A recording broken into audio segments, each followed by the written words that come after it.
boxes of them. All right. Yeah.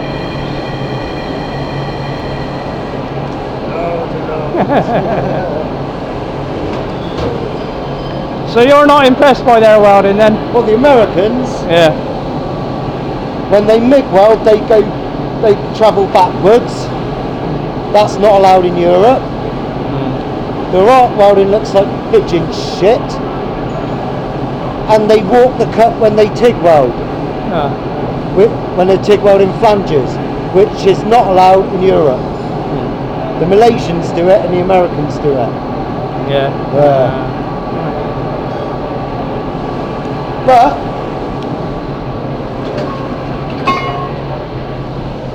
Miller, made in the USA, best welding plant in the world. Yeah. Yeah.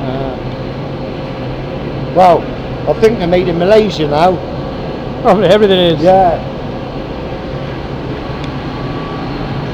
Miller welding mask, £300, pile of shite. Optics are fucking awful. Speed glass, still made in Europe. This one's made in China or something. Speed glass made in Europe, same price, knocks 10 barrels of shit out of that. Biggest waste of fucking my money ever.